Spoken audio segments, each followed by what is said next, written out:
Hello everyone. तो जैसा कि मैंने कहा था कि मैं एक एक विषय को पढ़ने का सही तरीका क्या है मैं एक्सप्लेन कर दूंगा एक एक वीडियो बना के छोटे छोटे। तो पहले हम बात करते हैं आर्ट एंड कल्चर की। इसमें हम लोग आर्ट की बात करेंगे, for example performing arts etcetera जो भी हैं। इसके अलावा कल्चर की। तो जब हम लोग आर्ट पढ़ रहे होंगे ना, जैसे डांस हो गया, आर्किटेक्चर के आर्ट हो गए, शिल्प कला हो गई, कोई भी चीज़ हो गई, तो जिसके बारे में आप पढ़ रहे हो ना अपने नोट्स में, उसको विजुअलाइज करना है, उसको ऐसे नहीं छोड़ देना है। फॉर एग्ज़ाम्पल अगर आप कुतुब मीनार पढ़ रहे हो तो आपके दिमाग में कुतुब मीनार का इमेज बनना चाहिए। और कुतुब मीनार का इमेज जैसे कि ये है ना। तो आपने ये देख लिया, ये होगा सामान्य इमेज जो आपके दिमाग में जाएगा। लेकिन अब कुतुब मीनार की विशेषताएं हो सकता है आपके नोट्स में ना लिखी हों, तो आप उसके लिए क्या करोगे, आप कुतुब मीनार के वीडियो को जूम करके देखो, सॉरी वीडियो या फिर इमेज को जूम करके देखो। तो जब मैं उस इमेज को जूम करूँगा ना, तो ये ऐसा दिखाई देगा, दिख रहा होगा आपको। तो यहाँ पे एक राउंडेड शेप और ट्रायंगल शेप दिख रहे हैं कुतुब मीनार के जो ऊपर गए हुए लाइंस हैं। इसका ध्यान रखना, हो सकता है यूपीएससी यही लाइंस लिख दे, है ना। अब आगे जाने पे इसी का अगला इमेज देखेंगे, कुतुब मीनार के सामने जो दरवाज़ा बना हुआ गेट, इसको अलाई दरवाज़ा बोलते हैं, जिसे अलाउद्दीन खिलजी ने बनवाया था।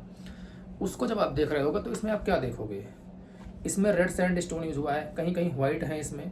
इसका मतलब इसमें संगमरमर यूज हुआ है। इसका गुंबद कैसा है ये ध्यान देना है, गुंबद के ऊपर संगमरमर थोड़ा सा लगा हुआ है, आप देखोगे तो छोटी सी टोपी टाइप की बनी हुई है। इन सारी चीज़ों को अब जब आप बारीकियों से देखे रहोगे ना, तो प्रीलिम्स में अगर ऐसा लिख दिया कि अलाई दरवाज़ा अलाउद्दीन खिलजी ने बनवाया था, और इसमें रेड सैंडस्टोन का प्रयोग ज़्यादा हुआ है, लेकिन कहीं कहीं संगमरमर का प्रयोग हुआ है, या कहीं लिख दिया संगमरमर का प्रयोग बिल्कुल नहीं हुआ है। इसमें चारों तरफ से घुसने के लिए रास्ते बने हुए हैं। अब इसमें देखो दो तरफ से दिख रहा है, लेकिन वीडियो में चारों तरफ से नहीं दिख सकता इस इमेज में, है ना। तो ऐसे आपको करके पढ़ना है। जब आप कल्चर पढ़ रहे हो ना, तो आप कल्चर में फॉर एग्जांपल बुद्धिज़्म पढ़ रहे हो, बौद्ध धर्म पढ़ रहे हो, तो वो तो इवेंट हो गए, उनकी फिलासफी क्या सी, वो चीज़ें क्या थी, ये आपको पढ़ना ही पड़ेगा। उसको आप इमेजिन करके पढ़ लो, सोसाइटी में अभी भी चल रही हैं। लेकिन ध्यान देना ना कि उसमें कौन कौन सी चीज़ें अभी भी बची हुई हैं, इस पर ज़्यादा ध्यान देना है। इसी तरीके से हड़प्पा के कल्चर की कौन सी चीज़ें अभी तक बची हुई हैं, इसी तरह वैदिक काल की कौन सी चीज़ें अभी तक समाज में चल रही हैं, ऐसे जैनिज्म में अभी अभी तक कौन सी चीज़ें चल रही हैं, कौन सी गायब हो गई हैं। आपको ये सारे एरिया को ऐसे सोच के कवर करना पड़ेगा। वो आप रिलेट करोगे, वो नोट्स में किसी कोचिंग के नहीं लिखा है, वो आपको करना पड़ेगा। ये काम करेगा मेंस एग्जाम में। प्री में आप फैक्ट इकट्ठा कर लोगे, ये एनालिसिस आपको मेंस के लिए रेडी करेगा। लेकिन ध्यान रहे, जब ये एनालिसिस आप कर रहे होगे ना, जब भी इसका एनालिसिस करके आप ये निकाल रहे होगे क्या बचे हुए हैं क्या नहीं बचे हुए हैं, तो उस समय आपका वो फैक्ट ऐसे रेडी हो जाएगा ना कि कभी नहीं भूलेगा, कि जो फैक्ट आप हमेशा पढ़ते हो और भूल जाते हो।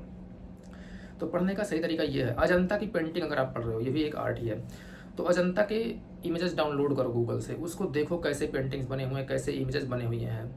जितने भी पेंटिंग्स हैं, म्यूरल पेंटिंग्स, भित्ति चित्रकलाएं, अजंता, बाग, सीतनवासन, जितनी भी जगहें हैं, सबका पेंटिंग्स आप एक बार देख लो गूगल कर करके, कैसा बना हुआ है, कैसे कलर्स यूज हुए हैं, कैसे पिक्चर्स हैं, कैसे बॉडी शेप्स बने हुए हैं। ये सारी चीज़ें आपको देखनी पड़ेंगी।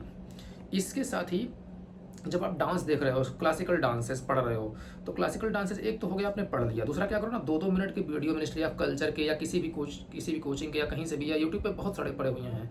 फॉर एग्जांपल आप कथकली, भरतनाट्यम देख के बारे में पढ़ रहे हो, उसका वीडियो देखो, उसमें कपड़े कैसे यूज हुए हैं, उसमें चेहरे के जेस्चर कैसे दिखाए जा रहे हैं, उसमें डांस क्या है, उसमें सॉन्ग्स कैसे चल रहे हैं, कैसे कौन कौन से उसमें वाद्य यंत्र बज रहे हैं, ये आप देख लो एक बार, ज़िंदगी में नहीं भूलोगे। जैसे मूवी देख लेते हो तो पढ़ने की ज़रूरत नहीं पड़ेगी। अब हमें ध्यान देना ना कि उसमें कौन सी चीज़ें अभी तक बची हुई हैं, उस कल्चर के कौन से, फॉर एग्जांपल भरतनाट्यम पढ़ रहे हो, तो भरतनाट्यम की कौन सी ऐसी चीज़ें हैं जो तमिलनाडु के कल्चर में आज भी दिखाई देती हैं, क्योंकि उसका ओरिजिन तमिलनाडु में हुआ है।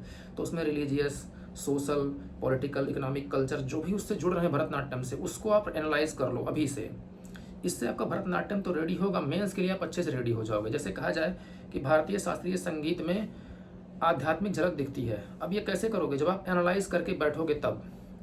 तो ये डांस फॉर्म हो गया, इसी तरीके से आर्किटेक्चर हो गया, इसी तरीके से कल्चर हो गया, ये सारी एरियाज आपको कवर करने हैं। आप पढ़ रहे हो कि जो पाटलिपुत्र में महल था मगध साम्राज्य का, वो कैसा था, वो आप इमेज देख लो गूगल से करके। नालंदा विश्वविद्यालय कैसा था, गांधार की मूर्ति कलाएँ कैसी है, मथुरा की मूर्ति कलाएँ कैसी हैं, अमरावती की मूर्ति कलाएँ कैसी हैं, सबका इमेज देखो, उसमें क्या हुआ है, कैसे बने हुए हैं, क्या यूज है। आप लोग करते नहीं, आप फिर पढ़ लेते हो। 2-2 मिनट देकर देख लो ना, कभी ज़िंदगी में नहीं भूलेगा पढ़ने का ये तरीका। तो मैं हमेशा यही यूज़ करता था। बिलीव मी, मेरे पास सारे इमेज हैं, मैंने पूरा फोल्डर बना के रखा है अपने आईपैड में, आपको दिखा दूँ तो इमेज डाउनलोड कर करके, सिर्फ इसीलिए ताकि मैं इसको एक बार विजुअलाइज़ करके पढ़ लूँ।